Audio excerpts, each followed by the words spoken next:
Bom dia, você que nos acompanha pelas redes sociais da Rádio Rio Mar FM. Eu sou Rafaela Moura, nós estamos aqui diretamente dos estúdios de vídeo aqui da Rádio Rio Mar FM, situada no centro da cidade de Manaus. É um prazer receber você e desde já nós pedimos que você compartilhe esta live com mais pessoas para que possa nos acompanhar e conhecer um pouco mais aqui do nosso trabalho. Hoje nós celebramos o Dia do Índio. É uma pauta muito importante, significativa e presente também para nós, enquanto manauaras, amazonenses, também como em todo o mundo. Mas nós aqui dessa terra não podemos deixar de falar desta pauta tão importante. Nós estamos recebendo aqui em nossos estúdios o Guinter Francisco Lebens. Ele é graduado em licenciatura em História pela Universidade Federal do Amazonas, fez especialização em Ética e Política pela Unicap. Ele é missionário indigenista, gente, desde 1978, pelo CIMI, que é o Conselho Indigenista Missionário.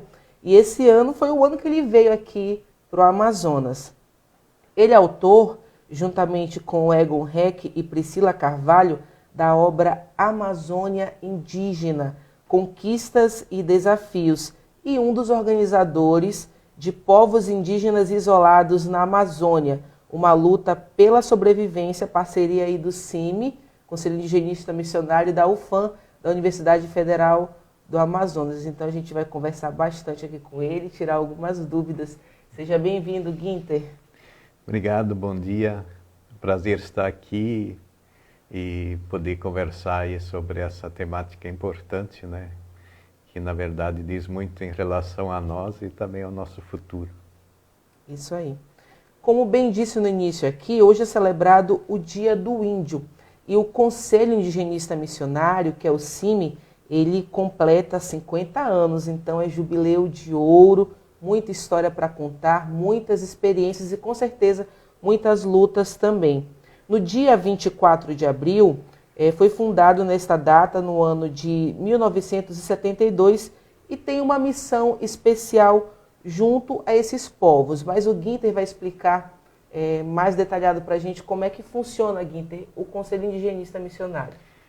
Então, ele foi criado em 1972, ele é um organismo da Conferência Nacional dos Bispos do Brasil, e ele foi criado numa época também muito difícil para os povos indígenas. Era a época da ditadura militar, aqui a abertura das estradas aqui na Amazônia, que começaram a rasgar os territórios dos povos indígenas, muita violência, sobretudo com relação aos povos indígenas isolados naquela época, né? Porque as estradas acabaram atingindo eles de certa maneira pelas costas, né? Que entraram. Quer dizer, normalmente os contatos se davam pelos rios, né? De repente chega a estrada, rasga o território. A gente tem aqui o exemplo dos índios Vaimiri-Atuari, da BR 174, né? Para Boa Vista, né? Que acabou aí matando praticamente mais de 2 mil indígenas naquela época, né? Então, muita violência, e é um pouco nesse contexto que surge o CIMI. E o contexto eclesial, né? Era um contexto de abertura do Concílio Vaticano II, da Conferência do Episcopado Latino-Americano de Medellín. Então, havia uma efervescência no sentido de que devia ter uma mudança, né? E isso, quer dizer, um grupo de missionários do CIMI, então, não ficou indiferente a essa realidade dos povos indígenas e adotou uma postura assim de solidariedade em defesa da vida, né?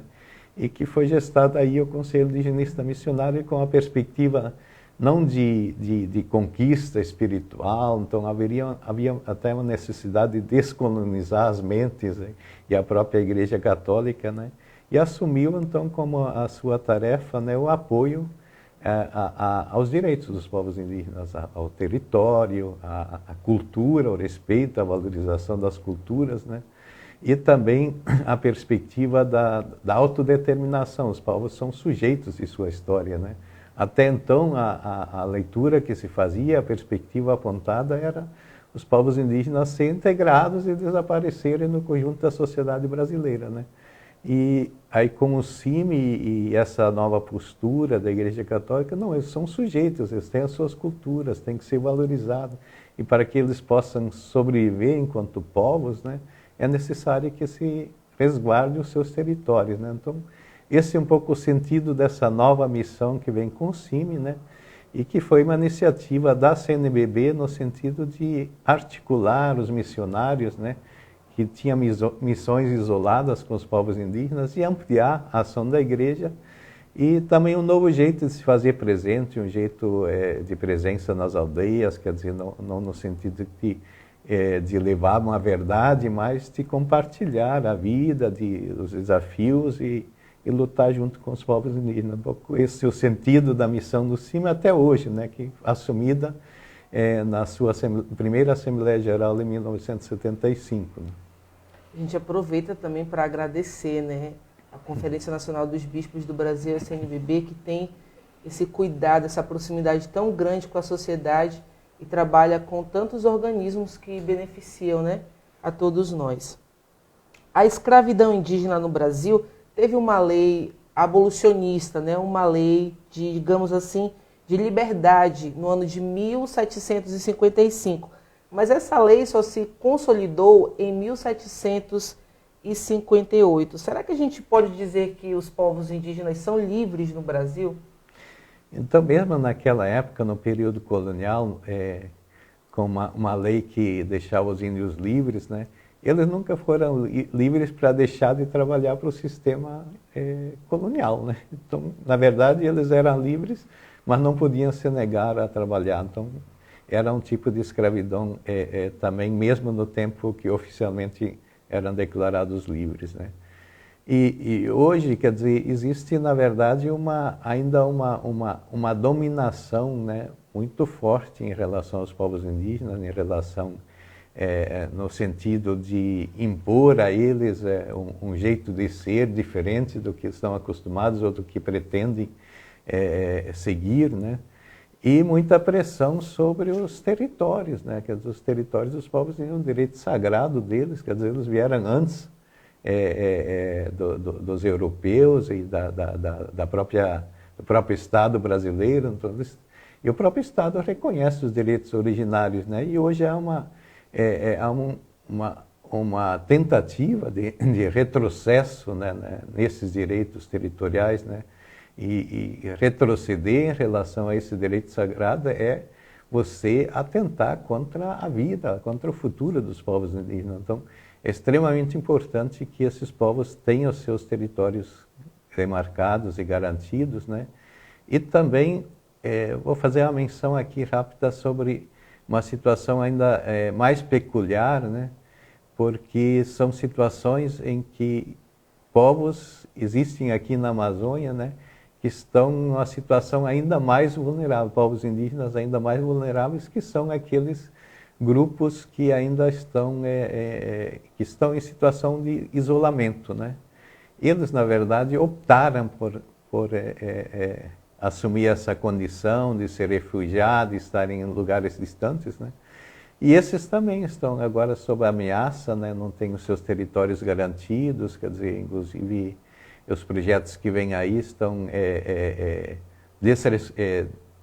desconhecendo a sua existência. Então existe toda uma estratégia de invisibilização desses povos, né, para que simplesmente se possa ter um processo de apropriação dos seus territórios.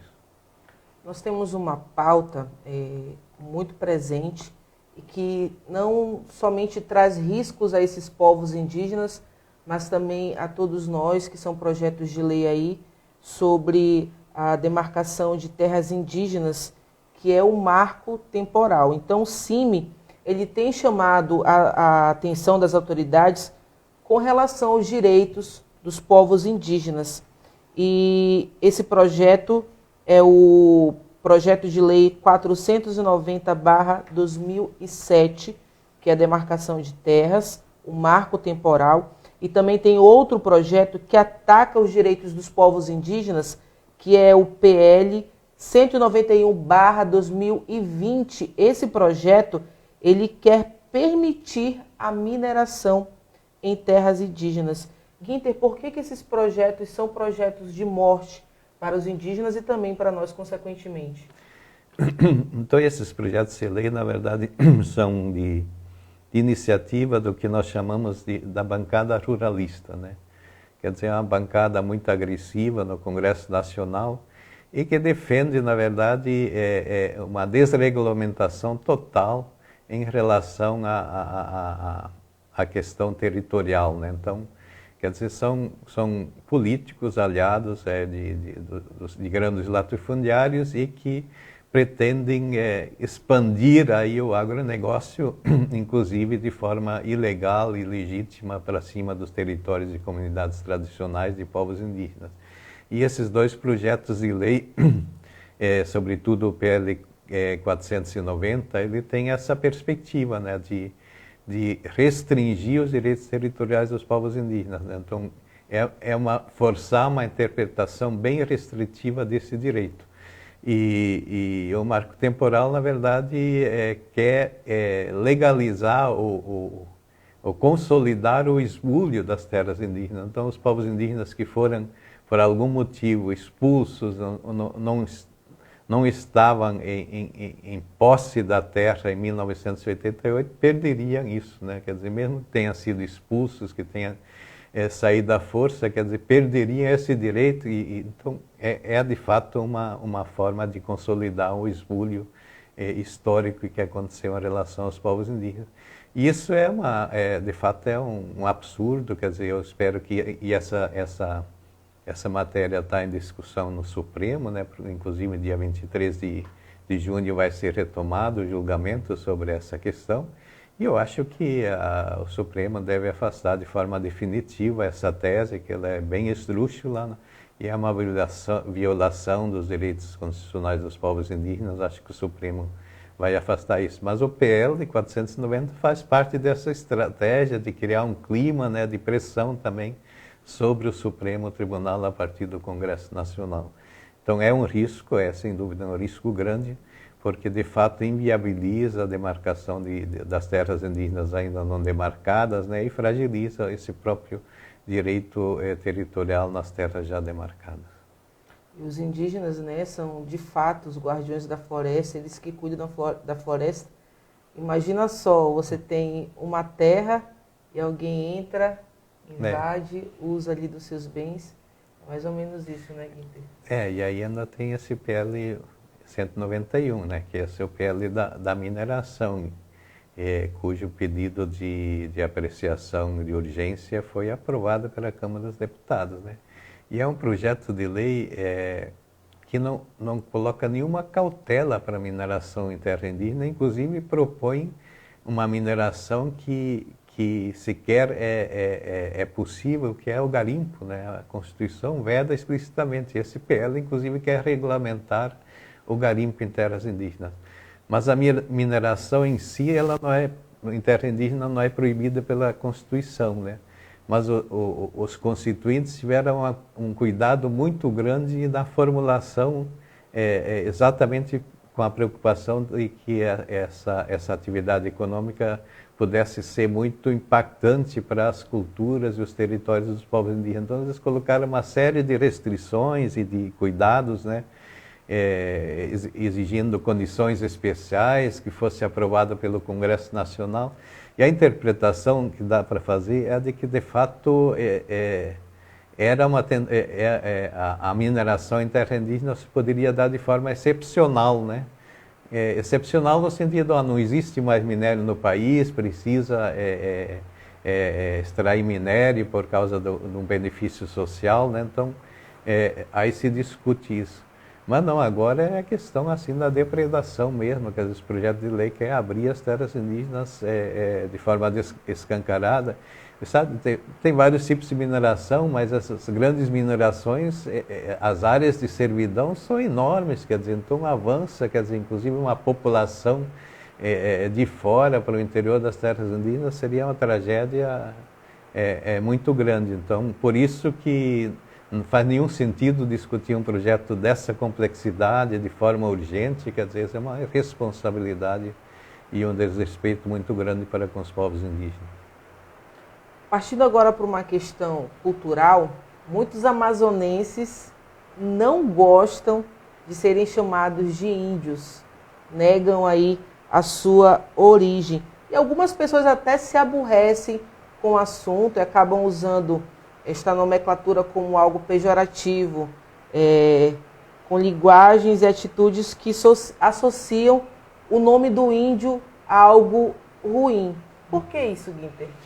Então, na verdade, se criou, quer dizer, essa pecha, quer dizer, de fato, o termo índio hoje tem uma carga pejorativa na sociedade, né? Isso foi atribuído e tem, quer dizer, um significado muito forte, negativo, associado à palavra índio. Inclusive, os próprios povos indígenas hoje adotam mais o termo indígena, né? Para descaracterizar um pouco, não que eles não se assumam como índios e tal, né? Mas eles, quer dizer, negam essa questão pejorativa, né? Nós somos índios com orgulho, etc. Então, usa esse termo indígena, tal, é fruto do preconceito, né? Um preconceito enraizado muito fortemente ainda na nossa sociedade, né? Que não reconhece que existem outras formas de organização social, de vida, de simbolismo, inclusive religioso, etc., que existem outras culturas, que têm outros jeitos de se relacionar com a natureza, tem outras formas econômicas, outras relações sociais, e que são conjuntos, são coletivos, né, que têm uma riqueza muito grande, né, e muitas vezes trazem muitos ensinamentos. Então, você querer apagar essa diversidade é enfraquecer toda a humanidade, né? Então, o preconceito acaba agindo nesse sentido, quer dizer, não, eles têm que se tornar igual a nós. Quer dizer, nós podíamos também nos tornar igual a eles, então, quer dizer, eles poderiam pedir de nós que nos tornássemos, quer dizer, eles não fazem isso, por que nós queremos que eles sejam iguais? Eles são iguais em direitos, etc., mas em termos culturais têm a sua especificidade, sua própria maneira de ser e tem o direito de determinar a sua história, o seu futuro, né? E para que eles possam ter essa liberdade de fazê-lo, é importante que eles tenham o espaço territorial, que tenha a sua terra e o seu simbolismo religioso e o seu chão cultural respeitado, né? Para você que está chegando agora aqui na nossa live, nós estamos entrevistando o Guinter Francisco Lebens. Ele é do CIMI, Conselho Indigenista Missionário, e é missionário desde 1978. Guinter, a gente não combinou essa pergunta, mas você falando eu fico assim encantada, né? Com tanto conhecimento, com certeza com tanta experiência. Ele que é missionário desde 1978, e você falando me veio muito forte assim. Por que o CIMI na sua vida? Pois na verdade eu fui seminarista jesuíta, né? E os jesuítas tinham a missão, Anchieta, no Mato Grosso, e no seminário, padres jesuítas passavam para o seminário e falavam dessa realidade, né? Dos povos indígenas, dos desafios, e foi me interessando, né? E de repente no próprio seminário criamos um grupo de reflexão sobre essa temática, né? E, bom, depois eu saí do seminário e tinha essa ideia de fato muito forte e presente, né? E aí entrei numa organização de leigos, a Operação Anchieta, né? E a Operação Anchieta era um pouco os leigos do CIMI, né? Então, foi assim que eu cheguei no CIMI, assim, quer dizer, ainda que um pouco com uma ideia um pouco romântica dos povos indígenas no início, né?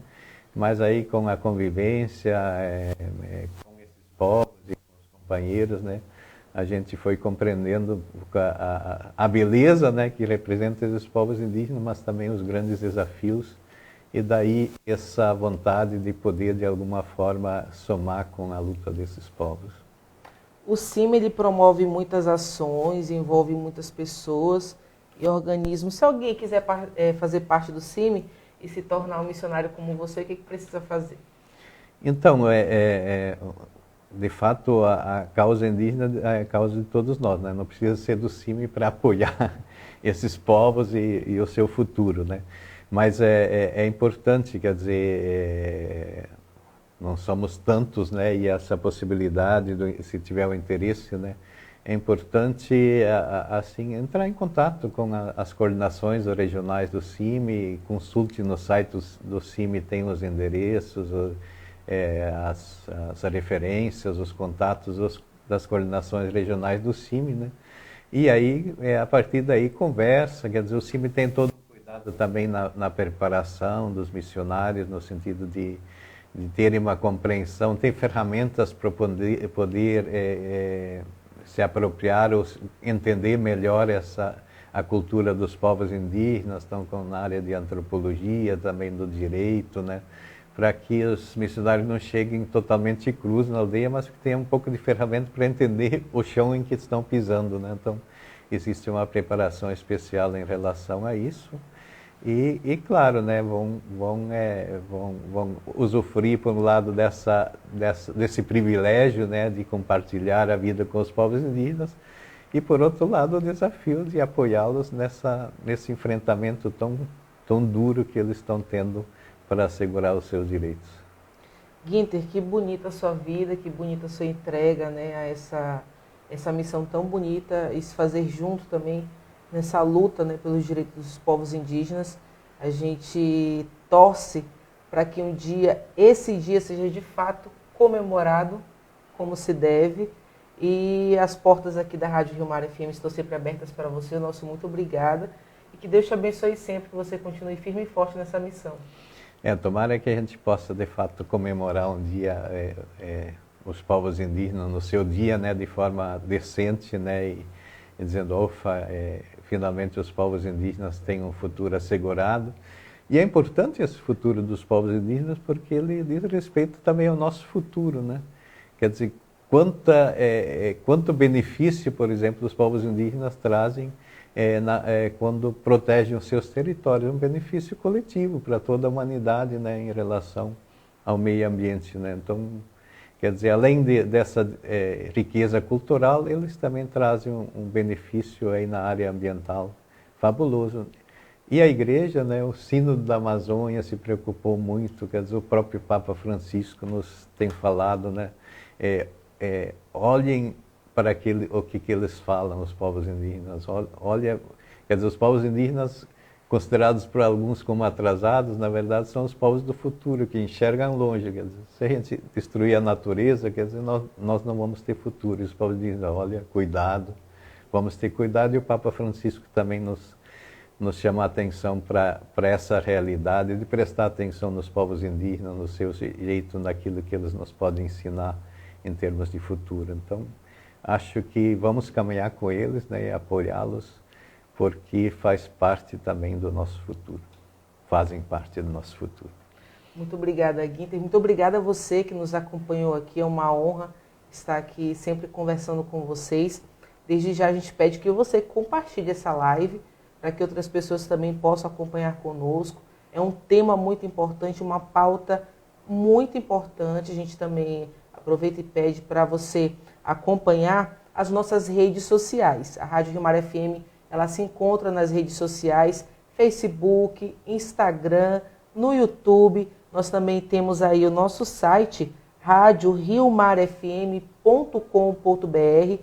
Você fica aí por dentro de todas as notícias aqui da nossa cidade, da Igreja de Manaus. E também nós temos o aplicativo. Você pode baixar tanto para Android quanto iOS. É só procurar na loja de aplicativos Rádio Rio Mar FM. O nosso muito obrigado a você e até logo.